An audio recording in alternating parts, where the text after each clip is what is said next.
26-27 পর্যন্ত একটা অর্থনৈতিক মন্দা চলতে পারে। বলবে কিছু কিছু লোক যে ভবিষ্যৎবাণী করতে যাওয়া, এটা ভবিষ্যৎবাণী নয়।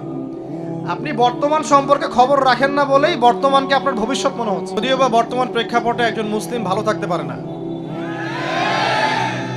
বর্তমান প্রেক্ষাপট এতই খারাপ, কিয়ামতের আলামতগুলো এমনভাবে প্রকাশ হয়েছে এখন যে একজন ইমানদার মুসলিমের পক্ষে নিশ্চিন্তে থাকা আর ভালো থাকাটা খুব কষ্টকর। তারপরেও নবী সাল্লাল্লাহু আলাইহি ওয়াসাল্লাম আমাদেরকে দিক নির্দেশনা দিয়েছেন যে যখন ফিতনার যুগ আসবে, ফিতনার যুগ বলতে চতুর্দিক থেকে ফিতনার ফাসাদ। ফিতনা ফাসাদ কেমন, মানে আল্লাহ রাব্বুল আলামিন কোরআনে একটা বিষয় বলছেন, সমাজ তার উল্টা চলছে, এগুলো ফিতনা।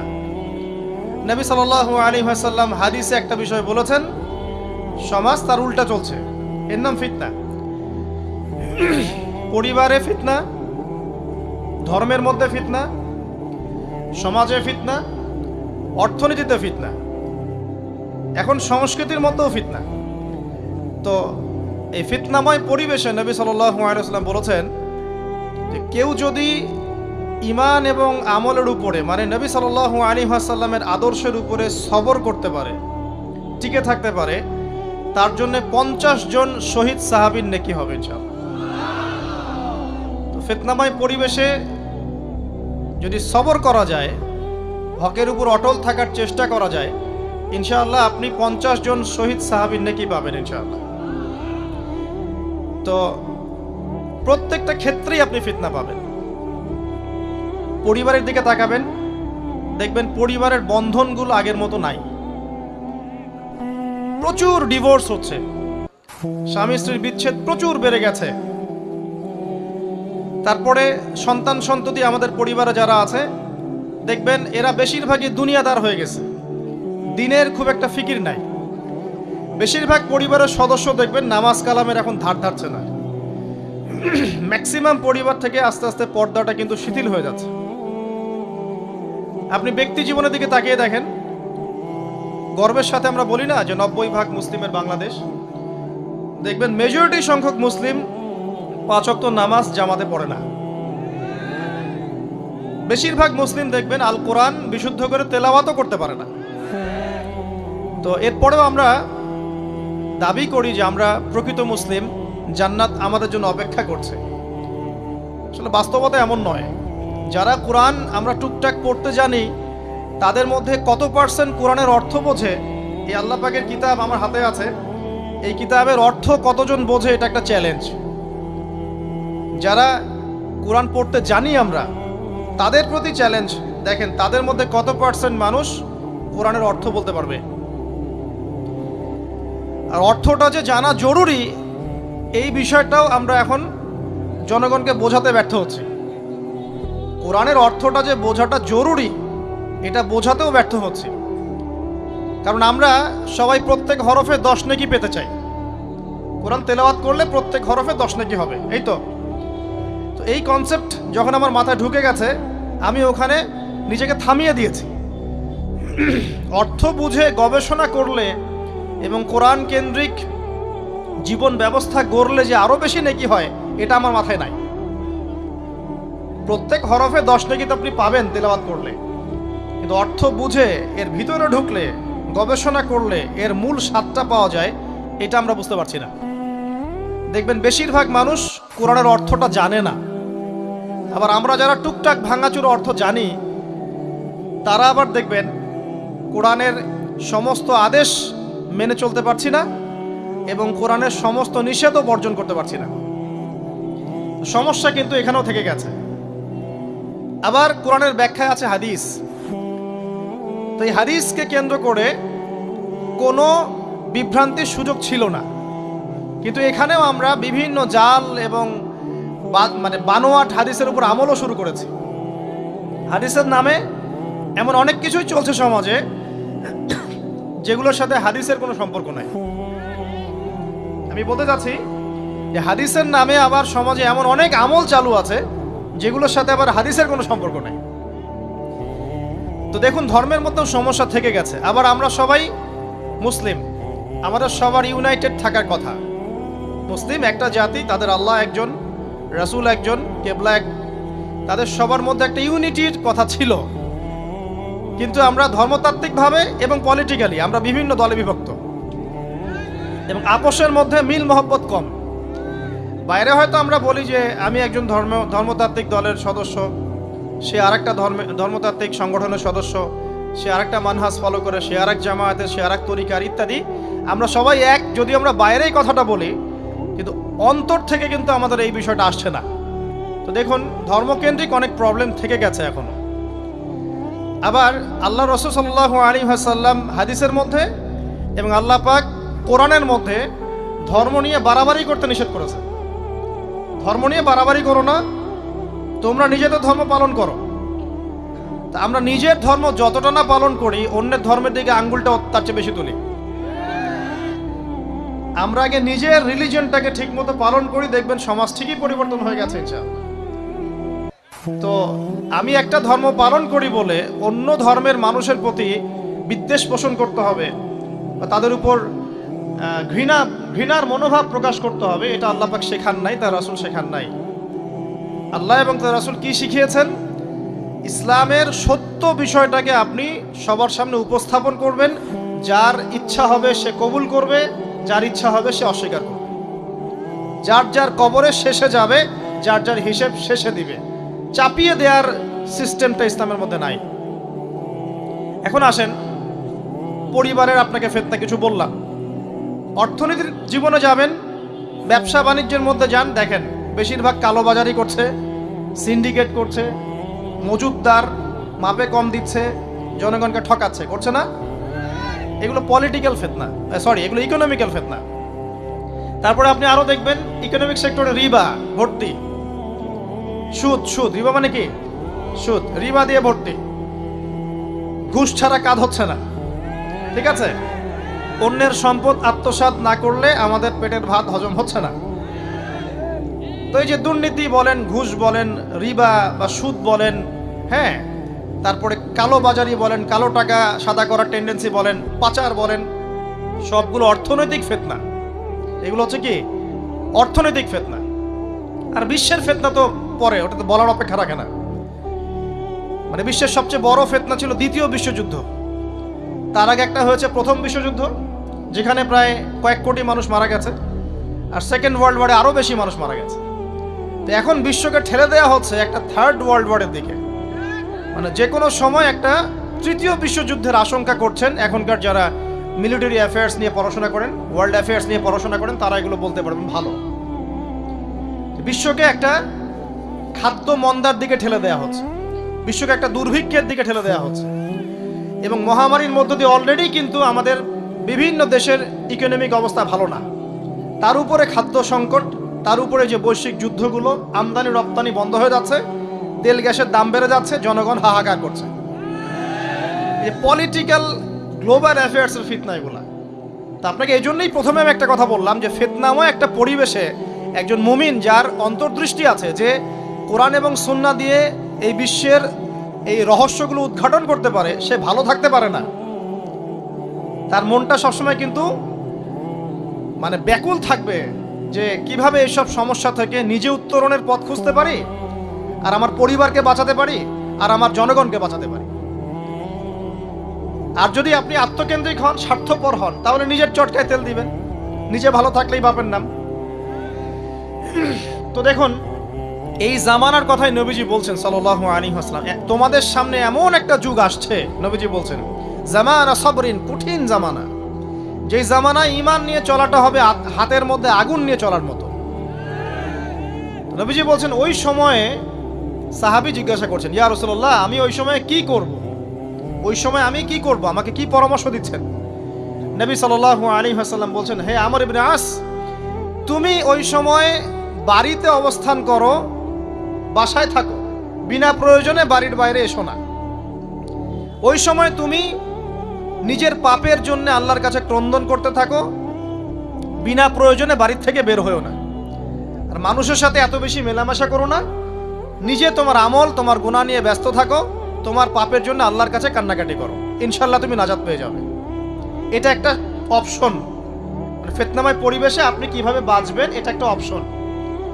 আরেকটা হাদিসে গিয়ে নবী সাল্লাল্লাহু আলাইহি ওয়াসাল্লাম বলছেন যে যখন এমন ফিতনাময় পরিবেশ আসবে তখন যদি তোমরা এই আমর বিল মারুফ নাহি আনিল মুনকার, সৎ কাজের আদেশ অসৎ কাজের নিষেধ, আমার সুন্নতের উপর অটল থাকতে পারো, তাহলে তোমরা 50 জন শহীদের নেকি পাবে। সাহাবায়ে কেরাম বলছেন, ইয়া রাসূলুল্লাহ আমিনহুম আও মিন্না, তাদের মধ্যে 50 জন নাকি আমাদের মধ্যে 50 জন শহীদ? নবী করিম সাল্লাল্লাহু আলাইহি ওয়াসাল্লাম বলছেন, বাল মিনকুম, বরং তোমাদের মধ্যে 50 জন শহীদ। এটা অপশন নাম্বার 2। এক কি বললাম, আপনি নিজেকে নিয়ে ব্যস্ত থাকেন, বাসায় থাকেন, বিনা প্রয়োজনে বাড়ি থেকে বের হবেন না, মানুষের সাথে কম মেলামেশা করেন এবং নিজের পাপের জন্য আল্লাহর কাছে কান্নাকাটি করেন, নিজের আমল নামা নিয়ে ব্যস্ত থাকেন, ইনশাআল্লাহ নাজাত পাবেন। 2 নাম্বার, যদি আপনার কাছে আরো বেশি যোগ্যতা থাকে এবং আপনি আরো বেশি সাহসী হন এবং আপনি উম্মার দেশের জনগণের কল্যাণ কামনা করেন, তাহলে অন্যদেরকেও এই ফিতনাময় পরিবেশে টিকে থাকার ফর্মুলা বলে দেন। এখানে সবর করেন, আমর বিল মারুফ নাহি আনিল মুনকারের কাজ করেন, আল্লাহ পাক আপনাকে ইনশাআল্লাহ 50 জন শহীদ সাহাবী নেকি দিবেন। আরো অপশন আছে। কি অপশন? ওই যে আসহাবুল কাহফ কি করেছিল, একটা ফিতনাময় পরিবেশ থেকে নিজেরা আস্তে করে সরে গিয়েছে। যখন আপনি পরিবেশকে পরিবর্তন করতে আর পারছেন না, দাওয়াত দিয়েও কোনো কাজ হচ্ছে না, মানুষ কথাও শুনছে না, জুলুম নির্যাতন বাড়তেই আছে, টিকে থাকা মুশকিল, তখন তাদের হিসাবের দায়িত্ব আল্লাহর উপর ছেড়ে দেন, আপনি ওখান থেকে ডিসকানেক্টেড হয়ে যান। তো হয়তো আপনার কাছে মনে হচ্ছে না এখন ওই যুগ আসে নাই, কিন্তু আমি আপনাকে বলে দেই যে কোরআন এবং সুন্নাহর চোখ দিয়ে যদি আপনি দেখতে শেখেন এবং বর্তমান বিশ্বের প্রেক্ষাপটটা অ্যানালাইসিস করার যোগ্যতা আপনি অর্জন করেন কোরআন সুন্নাহর চোখ দিয়ে, আপনি বুঝতে পারবেন সেই সময় অনেক আগেই চলে এসেছিল। এখন ফিতনা এবং ফাসাদময় এই পরিবেশে আমরা কি করতে পারি, ছোট স্কেলে, বড় স্কেলে না, ছোট স্কেলে। আমি আজকে বড় বিষয় নিয়ে কথা বলতে আসি নাই, কারণ আমি চিন্তা করলাম যে আসলে প্রথমে যদি ব্যক্তিকেন্দ্রিক বিষয়টা ঠিক না হয়, বড় বিষয় আলোচনা করে কোনো লাভ নাই। আগে ব্যক্তি যদি ঠিক না হয়, বড় বিষয় আলোচনা করে আসলে কোনো লাভ নাই, আপনারা বুঝবেনও না, মাথার উপর দিয়ে চলে যাবে। এখন গ্লোবাল অ্যাফেয়ার্স নিয়ে কথা বলে খুব একটা ফায়দা নাই আপনাদের। এখন ইকোনমিক পুরো এই সুদভিত্তিক সিস্টেম আপনি চেঞ্জ করতে পারবেন না, এবং পুরো যে তাগুতি ব্যবস্থা আপনি চেঞ্জ করতে পারবেন না। আপনি কি করতে পারবেন? আপনি নিজেকে পরিবর্তন করতে পারবেন, আপনার পরিবারকে পরিবর্তন করতে পারবেন। এতটুকু আপনার পক্ষে এখন পর্যন্ত সহজ, ঠিক না ভাই? ঠিক কথা। এটা আপনি এখন করতে পারবেন। তো এটার ফর্মুলা কি? ফর্মুলা ঘাটতে গিয়ে আল্লাহ পাক আমার মাথার মধ্যে একটা হাদিস নিয়ে এসে দিলেন, কারণ আমি বিশ্বাস করি যে আপনারা বলছেন মৌলানা আল্লামা, আমি আসলে এমন কিছু নই, এই কথাগুলো আসলে আমার সাথে যায় না। আমি নিতান্তই একজন ছোট মানুষ এবং তালেবে ইলম, জ্ঞানের পথের পথযাত্রী। আর আমি তালেবে ইলম হয়ে থাকতে চাই, আমি মুফতি নই, আমি মুহাদ্দিস, মুফাসসির বা এই যে শব্দগুলো আপনারা বলছেন এমন কিছুই নয়। আসলে কিয়ামতের মাঠে আমি জান্নাতে যেতে পারবো কিনা আমি নিজেই জানি না। যখন কোনো মানুষ নিজেকে অনেক বড় মনে করা শুরু করবে, বুঝে নেবেন সেই ইবলিসের আনুগত্য করা শুরু করেছে আর কি। কারণ ইবলিস বলেছিল আবা ওয়াস্তাকবারা, আমি খলাকতানি মিন নার ওয়া খলাকতাহু মিন তিন, আমাকে সৃষ্টি করেছেন আগুন দিয়ে, আদমকে সৃষ্টি করেছেন মাটি দিয়ে, আমি কেন আদমকে সিজদা করতে যাব? তো এটা ইবলিসের চরিত্র, আবা ওয়াস্তাকবার, সে উদ্ধত হয় এবং অহংকার প্রদর্শন করে। তো আমি মনে করি যে আমি কিছু বলি না, আল্লাহ রাব্বুল আলামিন আমাকে বলার তৌফিক দেন মাত্র, আলহামদুলিল্লাহ। তা আমার মাথায় একটা হাদিস আসছে, সকাল থেকে ঘুরছে। সেটা হচ্ছে, দেখুন বারা ইবনে আযিব রাদিয়াল্লাহু আনহু থেকে বর্ণিত হাদিসটা আসছে এবং হাদিসটা বিশুদ্ধ। এখান থেকে আমি মূল আলোচনা যাচ্ছি যে একদিন আনসার মানুষদের মধ্যে, আনসার কারা? আমাদের আনসার বাহিনী। আনসার কারা? যারা মুহাজির সাহাবীদেরকে আশ্রয় দিয়েছিল মদিনায়, তাদেরকে কি বলা হয়? আনসার। তাহলে শব্দটা সুন্দর না? তাহলে আমাদের বাহিনীর নামটাও সুন্দর, মাশাআল্লাহ। তো আনসার সাহাবীদের মধ্যে একজন ইন্তেকাল করেছেন, ইন্না লিল্লাহি ওয়া ইন্না ইলাইহি রাজিউন। এখন তাকে দাফন করা হচ্ছে, আর নবী সাল্লাল্লাহু আলাইহি ওয়াসাল্লাম কবরের পাশে চুপ করে বসে পড়লেন। তার বসা দেখা দেখি বাকি সাহাবীরাও তাকে ঘিরে গোল করে বসে পড়লেন। তারা বলছেন, আমরা এমন ভাবে এখানে বসেছিলাম যেন আমাদের মাথার উপরে পাখি এসে বসতে পারে, চুপচাপ, কোনো নড়াচড়া নাই। দেখেন রাসূলের সাথে বসার সুন্নত দেখেন, কোরআন এবং হাদিসের মাহফিলে বসার কিন্তু সুন্নত আছে। এখানে বসে দুনিয়াবি এত গল্পগুজব করা যাবে না, এই মোবাইল টোবাইল হাবিজাবি নিয়ে এত ব্যস্ত থাকা যাবে না, দিলের কান দিয়ে শুনতে হবে, ঠিক আছে? আদব আছে, না হলে কথা আপনার উপর তাসির করবে না। তারা এমন ভাবে বসেছিলেন যেন মাথার উপরে পাখি বসতে পারে, সুবহানাল্লাহ। এবার নবী করিম সাল্লাল্লাহু আলাইহি ওয়াসাল্লাম বলছেন যে যখন মাইয়েতকে কবরে শোয়ানো হয় তখন সে তাকে দাফন করে যাওয়া ব্যক্তিদের হাঁটার খসখস আওয়াজ শুনতে পায়। এরপরে তাকে যখন শুইয়ে দেওয়া হয়, সে যদি মুমিন ব্যক্তি হয় তাহলে তার মাথার দিকে তার সলাত এসে দাঁড়িয়ে যায়।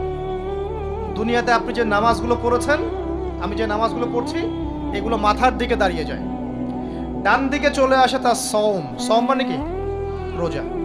বাম দিকে চলে আসে যাকাত। যাকাত মানে কি?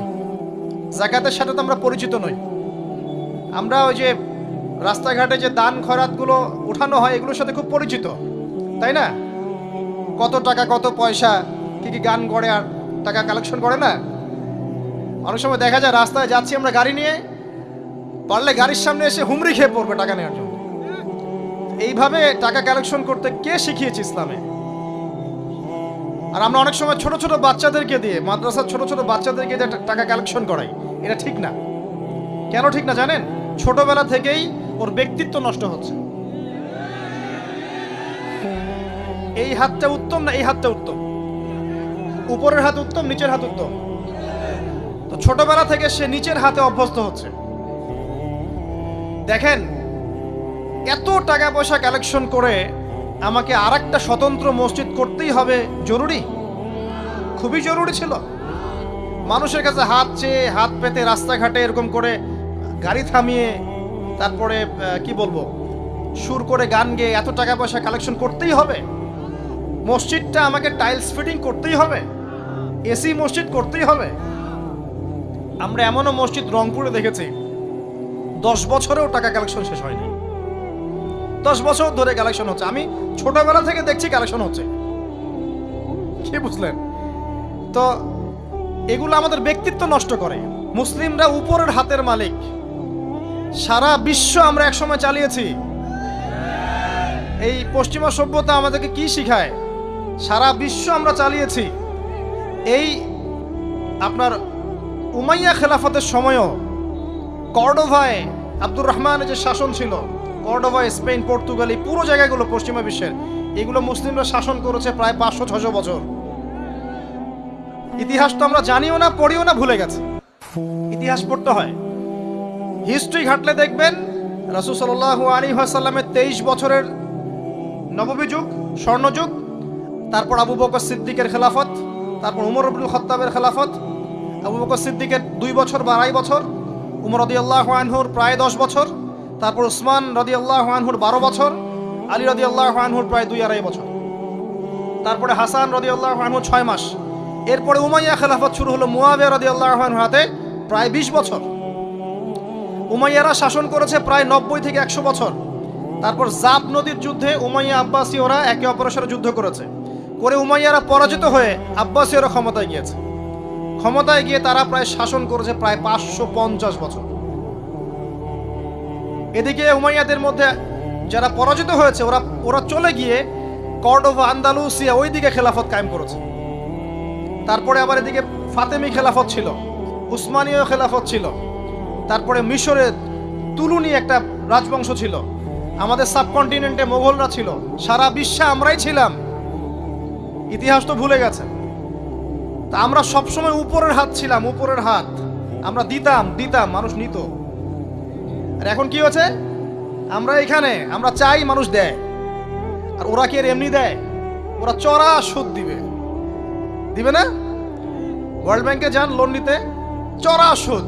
মানে এই সুদ শোধ করতে গিয়ে বিভিন্ন দেশ শ্রীলঙ্কা হয়ে যাচ্ছে। সুদ তো শোধ করতে হবে, এমনি এমনি তো আপনাকে আর এগুলো দিবে না। তো এই সুদটা শোধ করতে গিয়ে আমাদের জিনিসপত্রের দাম বেড়ে যাবে, তারপরে দেখবেন জনগণের উপর কর বেড়ে যাবে, অনেক প্রবলেম।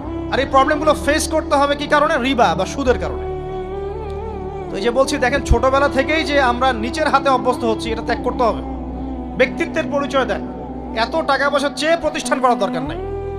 আমার জমি আছে 1 বিঘা, আমি প্রতিষ্ঠান করবো ইনশাআল্লাহ। আপনার 2 বিঘা আপনি করেন, যার সামর্থ্য আছে সে করবে, সামর্থ্য নেই করার দরকার নেই। আর একটা মসজিদ যদি কবুল হয়, একটা মসজিদ একটা জেলার জন্য যথেষ্ট। একটা মসজিদে নববী থেকে নবী সাল্লাল্লাহু আলাইহি ওয়াসাল্লাম সারা দুনিয়া শাসন করেছে। আর আমাদের তো কোটি কোটি মসজিদ, কোটি কোটি মসজিদ বাংলাদেশে। এই যুগের কথাও নবীজি বলেছেন, যে যুগে মসজিদগুলো চাকচিক্যময় হবে, মসজিদগুলো কি হবে? চাকচিক্যময় হবে, হেদায়েত উঠে যাবে, এবং মসজিদের মধ্যে শোরগোল হট্টগোল বেড়ে যাবে। দেখেন না মসজিদে হট্টগোল বেড়ে গেছে না? এটা সেই যুগ। তো যেটা বলছিলাম প্রিয় ভাইরা, যে নিচের হাতে অভ্যস্ত না, উপরের হাতে অভ্যস্ত হতে হবে। এই কারণে এই যে একটা হাদিসের কথা শুরু করলাম, যে আনসার সাহাবী কারা ছিল? যারা মুহাজির সাহাবীদেরকে আশ্রয় দিয়েছে। এখন এই সাহাবীদের মধ্যে একজন ইন্তেকাল করেছে, তার লাশ যখন রাখা হচ্ছে তখন নবীজি বলছেন, মাথার দিকে মাইয়েতের আসে কি? সলাত। সলাত মানে কি? নামাজ। 5 ওয়াক্ত নামাজ আজকে থেকে ছাড়বেন? ওয়াদা করেন আজকে থেকে 5 ওয়াক্ত নামাজ ছাড়বো না ইনশাআল্লাহ। একটা হাদিস খালি বলি, মান তারাকা সালাতান মুতাআম্মিদান ফাকাদ কাফারা, মান তারাকা সালাতান মুতাআম্মিদান ফাকাদ কাফারা। আবার শোনেন, قال رسول الله صلى الله عليه وسلم من ترك صلاة متعمدا فقد كفر। আর মুয়াজ বিন জাবাল রাদিয়াল্লাহু আনহু কে নবীজি বলেছেন, মান তারাকা সালাতা মুতাআম্মিদান ফাকাদ বারিয়াত মিন জিম্মাতিল্লাহ। যে ব্যক্তি নিজের উপর ফরজ নামাজ ছেড়ে দিল, সে কুফরি করলো, সে কুফরি করলো, সে কুফরি করলো। মুয়াজ বিন জাবালকে নবী সাল্লাল্লাহু আলাইহি ওয়াসাল্লাম বলছেন, যে ব্যক্তি ফরজ নামাজ ইচ্ছা করে ছেড়ে দিল, সে ব্যক্তি আল্লাহর জিম্মা থেকে মুক্ত হয়ে গেল। নামাজ ছাড়বেন প্রিয় ভাই? 5 ওয়াক্ত নামাজ জামাতের সাথে ইনশাআল্লাহ। আল্লাহ আমাকে তৌফিক দেখ, আপনাদের সবাইকে তৌফিক দান করুন, আমিন। জামাত যদি না পান, একা পড়ে নেবেন, ঠিক আছে? যদি ঘুমিয়ে থাকেন, ঘুম থেকে উঠে পড়বেন। ভুলে গেছেন, যখন মনে হবে তখন পড়বেন। ওযু করার পানি নাই, কি করবেন? তায়াম্মুম করবেন। তায়াম্মুমেরও কিছু নাই, আপনার কোনো কাপড়ই নাই, সতর ঢাকার কোনো কাপড়ই নাই, কি করবেন? বসে বসে নামাজ ওই অবস্থাতেই। এটা কোনো মাফ নাই। মানে আপনার ওযু করার কোনো পানি নাই, তায়াম্মুমের কিছুই নাই, কাপড়ও নাই সতরে, তখনও নগ্ন হয়ে বসেই নামাজ পড়তে হবে, মাফ নাই। যখন শোয়ানো হবে, মাথার দিকে কি থাকবে? সালাত। তাহলে আমরা যারা ফরজ সালাত এখন আদায় করছি না, আজকে তওবা করেন, বলেন আস্তাগফিরুল্লাহ আল্লাযী লা ইলাহা ইল্লা হুয়াল হাইয়ুল কাইয়্যুম ওয়া আতুবু ইলাইহি। হে আল্লাহ, আমরা তওবা করছি, সারা জীবনে যত নামাজ পড়ি নাই, এই সমস্ত নামাজ না পড়ার পাপ থেকে তোমার কাছে তওবা করছি। ঠিক আছে? এটা আস্তাগফিরুল্লাহর অর্থ নয়, আমি বাংলায় বললাম। আর যদি নামাজ কাজা করে আদায় করে দিতে পারেন, আলহামদুলিল্লাহ, খুবই ভালো হয়। যদি নাও পারেন, তাও এখন থেকে আর কোনো নামাজ বাদ দিয়েন না, আর বেশি বেশি নফল নামাজ পড়ার চেষ্টা করেন। আল্লাহ পাক তৌফিক এনায়েত করুন। আসুন, তারপরে ডান দিকে কি? সওম। সওম মানে কি? রোজা। রমজান মাসে রোজা রাখি সবাই তো, মাশাআল্লাহ, আলহামদুলিল্লাহ। রমজান মাসে সওম রাখার পাশাপাশি বেশি বেশি নফল সওম রাখার ব্যাপারে অভ্যস্ত হওয়ার চেষ্টা করতে হবে। সবচেয়ে সেরা সওমগুলো হচ্ছে মাসের 3 দিন, আইয়ামে বীজের সওম, চাঁদের 13, 14 এবং 15 তারিখ। আর সপ্তাহে 2 দিন, সেটা হলো বৃহস্পতিবার এবং কি? সোমবার। আল্লাহ পাক তৌফিক দান করুন, আমিন। এছাড়া আরাফার সওম আছে, আশুরার সওম আছে, ঠিক আছে? জিলহজ মাসের প্রথম 10 দিন রাখতে পারেন, ইত্যাদি। এবার বাম দিকে কি? যাকাত। যেটা বলছিলাম, যাকাতের সাথে আমরা খুব একটা পরিচিত নই, অথচ যাকাত একটা ফরজ ইবাদত। কেউ যদি নামাজ এবং যাকাতের মধ্যে পার্থক্য করে, সে ব্যক্তি কাফের হয়ে যাবে। কেউ যদি মনে করে নামাজ আমি মানি, যাকাত আমি মানি না, তাহলে কাফের হয়ে যাবে। নিসাব পরিমাণ সম্পদ হলে প্রত্যেক মুসলিমের উপর যাকাত ফরজ, ঠিক আছে? এবং এই যাকাতই হচ্ছে আপনার ইসলামিক অর্থনীতির মূল ভিত্তি। কিভাবে জানেন? ব্যবসা এবং যাকাত এটা কি করে? এটা একটা মার্কেটের মধ্যে সম্পদ ঘুরতে থাকে। আমি বুঝাচ্ছি আপনাকে। মনে করেন আপনি ব্যবসা করছেন এবং যাকাত দিচ্ছেন। যাকাত কারা দিবে? যারা যাকাতের নিসাব পরিমাণ সম্পত্তি রাখে, মানে কিছুটা ধনী তারা। তো তারা ব্যবসা করছে, মাশাআল্লাহ। ব্যবসা যখন করে, ব্যবসায় কি থাকে? লাভ থাকে, লস থাকে, লাভ থাকে, লস থাকে। লাভও হতে পারে আপনার, লসও হতে পারে। আর সুদে কি শুধু লাভ, লস আছে? লস নাই। পার্থক্য বোঝেন। এখন ব্যবসা যখন আপনি করবেন, এই টাকা বা মূল যে ক্যাপিটাল যেটা বলে অর্থনীতির ভাষায়, এটা মার্কেটের মধ্যে সার্কুলেট করতে থাকবে। আজকে আপনি ধনী, লাভ করেছেন, কালকে লস করবেন, এই ধন আরেকজনের হাতে চলে যাবে। সে আবার ব্যবসা করছে, সে লাভ করলে সম্পদ তার হাতে থাকলো, লস করলে আরেকজনের হাতে। মানে এই মানিটা, ক্যাপিটাল যেটা, এটা মার্কেটের মধ্যে ঘুরতে থাকে, ঘুরতে থাকে। আজকে কেউ ধনী, কালকে কেউ ধনী, আজকে কেউ ফকির, কালকে কেউ ধনী, এভাবে। এখানে আল্লাহ পাক যাকে ইচ্ছা হয় ধন দেন, যাকে ইচ্ছা হয় দরিদ্র করেন। এটা আল্লাহ পাক নিয়ন্ত্রণ করেন। আবার এর মধ্যে যারা ধনী হবে তারা আবার যাকাত দিবে। কাকে যাকাত দিবে?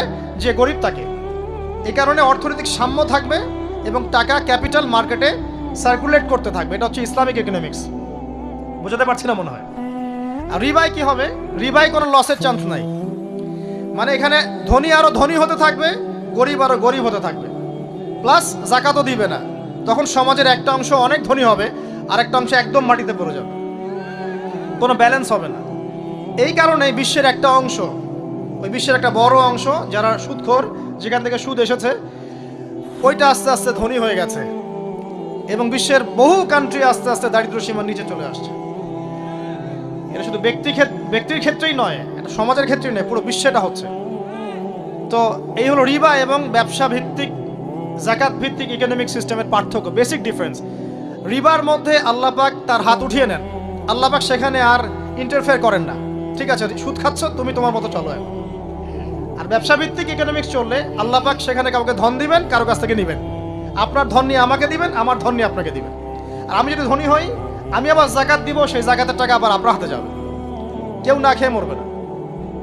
তো সামনে এই যে বলা হচ্ছে 2023 সাল, শুধু 23 সাল না, আমার অবজারভেশন 2026-27 পর্যন্ত একটা অর্থনৈতিক মন্দা চলতে পারে। বলবে কিছু কিছু লোক যে ভবিষ্যৎবাণী করতে যাওয়া, এটা ভবিষ্যৎবাণী নয়। আপনি বর্তমান সম্পর্কে খবর রাখেন না বলেই বর্তমানকে আপনার ভবিষ্যৎ মনে হচ্ছে। আমাদের অনারেবল মিনিস্টার যারা আছেন ওদেরকে জিজ্ঞাসা করেন, তাদেরকে জিজ্ঞাসা করেন, তারাও বলছেন যে 2023 সাল থেকে 26 সাল খাদ্য মন্দার মধ্যে যাবে। দেখেন নাই? তারা এই কথা বলছেন কারণ তারা বুঝতে পারছেন ওয়ার্ল্ডের অবস্থা ভালো না। এখানে একটা সলিউশন বলছে, ইচ্ছা হলে আপনি গ্রহণ করতে পারেন, ইচ্ছা হলে নাও করতে পারেন। আমার তো চাপিয়ে দেওয়ার কোনো ক্ষমতা নাই। ফাযাক্কির ইন্নামা আনতা মুযাক্কির, আপনি শুধু উপদেশদাতা। লাস্তা আলাইহিম বিমুসাইতির, আপনি কারো প্রতি দারোগা নন। কি উপদেশ? এই যে যাকাত, যেটা যাকাত, আমাদের যাকাত যেটা আসে, এটাকে একটু বড় পরিসরে কালেক্ট করার চেষ্টা করতে হবে। করে যদি আমরা সুষ্ঠু বন্টন করতে পারি গরিবদের মাঝখানে, ইনশাআল্লাহ কেউ খাদ্য অভাবে মারা যাবে না ইনশাআল্লাহ। আল্লাহ পাক আমাদেরকে বোঝার তৌফিক দান। এর পাশাপাশি তারা যেটা বলেছেন, ইকোনমিক সেকশনের লিডার যারা আছেন তারা যেটা বলছেন এটা ঠিক বলছেন। তারা বলছেন কৃষিভিত্তিক অর্থনীতির কথা বলছেন, এটার সাথে আমি 100% একমত। কারণ আল্লাহ পাকের কোরআন, এই কোরআনের মধ্যে বেশিরভাগ যে অর্থনীতির কথা এসেছে তা হচ্ছে কৃষিভিত্তিক অর্থনীতি। এটা কি জানেন? হয়তো জানেন না। কোরআনে যত ইকোনমিক সিস্টেমের কথা আসছে তার মধ্যে সবচেয়ে বেশি এসেছে কৃষিভিত্তিক অর্থনীতির কথা, তারপর ব্যবসা এবং যাকাত। অতএব তারা ঠিকই বলেছেন, দেশের যারা ইকোনমিক সেকশনে গবেষণা করছেন তারা ঠিক কথাই বলেছেন যে কৃষিভিত্তিক অর্থনীতি হচ্ছে আমাদের অর্থনৈতিক মন্দা দূর করার অন্যতম উপায়। ঠিক বলেছেন, আমি একমত। তো যাকাত যেটা কথা বলছিলাম, বাম দিকে যাকাত আসবে। তো যাকাত আমরা দিব তো ইনশাল্লাহ ভাই। যাদের শোনেন, বাংলাদেশে এমন অনেক শিল্পপতি আছে যাদের একজনের যাকাতের টাকা দিয়ে একটা গ্রাম চলতে পারে। আর যাকাতের টাকা কিন্তু শুধু এক বছরে আসবে না, প্রতি বছরেই ঘুরে ঘুরে আসবে। মনে করেন যে আপনাদের এলাকার মধ্যে অনেক বিত্তশালী আছেন, আমি দোয়া করি মন থেকে আল্লাহ পাক বিত্তশালীদের অন্তরটাকে নরম করে দিক এবং ওসমান রাদিয়াল্লাহু আনহুর মতো দানশীল করে দিক। আমরা দোয়া করি, আমরা কারো খারাপ চাবো, সবার জন্য হেদায়েতের দোয়া করব। টাকা থাকতে তো সমস্যা নাই, কিন্তু টাকা থেকে যদি উসমান রাদিয়াল্লাহু আনহু হতে না পারলাম তাহলে সমস্যা। টাকা থাকতে কোনো সমস্যা নাই, ধন আপনাকে আল্লাহ দিতেই পারে। এই ধনটাকে উসমান গনি রাদিয়াল্লাহু আনহুর মতো আল্লাহর পথে বিতরণ করে দেন, ইনশাআল্লাহ আল্লাহ পাক আপনাকে জান্নাতুল ফেরদৌস দান করবেন। তো অনুরোধ থাকবে, দেখেন আপনারা যদি একটা এলাকার জাকাত কালেক্ট করতে পারেন, মনে করেন কথার কথা এখানে কিছু মেয়ে আছে যারা খারাপ পথে পা বাড়িয়েছে, আমার কথা বুঝতে পারছেন? আচ্ছা, এরকম পল্লী অনেক জায়গায় আছে না? 1 বছরের জাকাতের টাকা দিয়ে সমস্ত যৌনপল্লীর মেয়েদেরকে কাজ দেয়া সম্ভব, কর্মে আনা সম্ভব। ওদেরকে কাজের ব্যবস্থা করে দেন, ওরা কখনোই এই সেক্স ওয়ার্কারের কাজ করবে না ইনশাআল্লাহ। কোনো মেয়েই এই কাজ করতে চায় না আমার মতে। কোনো মেয়েই চায় না যে ইজ্জত বিক্রি করে খাবো, কোনো মেয়ে চাবে? কখনো চাবে না। ওকে আপনি ভালো কাজের ব্যবস্থা করে দেন এই জাকাতের টাকা দিয়ে, দেখবেন ইনশাআল্লাহ সে ওই খারাপ পথ ছেড়ে দিয়েছে। অনেক দেখবেন দরিদ্র মানুষ আছে যে পড়াশোনা করার কোনো সুযোগ নাই, টাকা পয়সা নাই, পড়াশোনা করতে চায় কিন্তু টাকা পয়সা নাই, দিনের জ্ঞান অর্জন করতে চায়, দেশকে কিছু দিতে চায়, টাকা নাই। তাকে আমরা হেল্প করতে পারি না? পারি। অনেক মানুষ আছে মাদক দ্রব্য বিক্রি করছে, তাকে বুঝান, দিনের হেদায়েত দেন যে ভাই আমি তোমাকে আরো ভালো চাকরি দিব, ভালো ব্যবসা দিব, তুমি ছাড়বা কিনা? বলবো আমি ছেড়ে দেবো ইনশাআল্লাহ। বুঝালে ছেড়ে দেবে ইনশাআল্লাহ। এই যে মেগা প্রজেক্ট যেটা কথা বলি আমরা, আত্ম উন্নয়নমূলক বলেন, যুব উন্নয়নমূলক বলেন, বা কান্ট্রি ডেভেলপমেন্টের কথা বলেন, এখানে জাকাত একটা বড় শক্তি হতে পারে। তবে এটাকে সুষ্ঠুভাবে কালেক্ট করতে হবে এবং জাকাতের যে 8টা খাত আছে এই খাতগুলোতে সুষ্ঠুভাবে বন্টন করতে হবে। অমুসলিমদেরকেও জাকাত দেওয়া যায়, জানেন? অমুসলিম যদি কেউ থাকে, দরিদ্র, তাকেও জাকাত দিয়ে সহযোগিতা করা যায়। আমরা সহযোগিতা করি না বলেই তো ওই যে পশ্চিম থেকে লোকজন এসে সহযোগিতা করে খ্রিস্টান বানাচ্ছে এখন সবাইকে। আরো বাড়বে দিন দিন, দেখেন। আমরা তো সহযোগিতা করছি না। আপনার পাশে আপনার প্রতিবেশী না খেয়ে মারা যাচ্ছে, আপনি যাচ্ছেন না। এখন তো অন্য কেউ এসে যদি সাপোর্ট করে, ও তো তার দলেই ভিড়বে তখন। স্বাভাবিক, এটাই হচ্ছে এখন। আল্লাহ বোঝার তৌফিক দান করুক আমাদেরকে। বাম দিকে মাইয়াতের থাকবে কি ভাই? যাকাত। তারপরে পায়ের দিকে চলে আসবে তার আত্মীয়তার সম্পর্ক রক্ষার ইবাদত, তার এই যে অন্যান্য দান সদকা, তার নফল আমল, তার তাসবিহ তাহলিল, তার কোরআন তেলাওয়াত ইত্যাদি পায়ের দিকে চলে আসবে। এখানে একটা হাদিস এসেছে, সূরাতুল মুলক যে ব্যক্তি রাতের বেলা তেলাওয়াত করবে, কোন সূরা ভাই? তাবারাকাল্লাযী বিয়াদিহিল মুলক ওয়া হুয়া আলা কুল্লি শাইইন কাদির।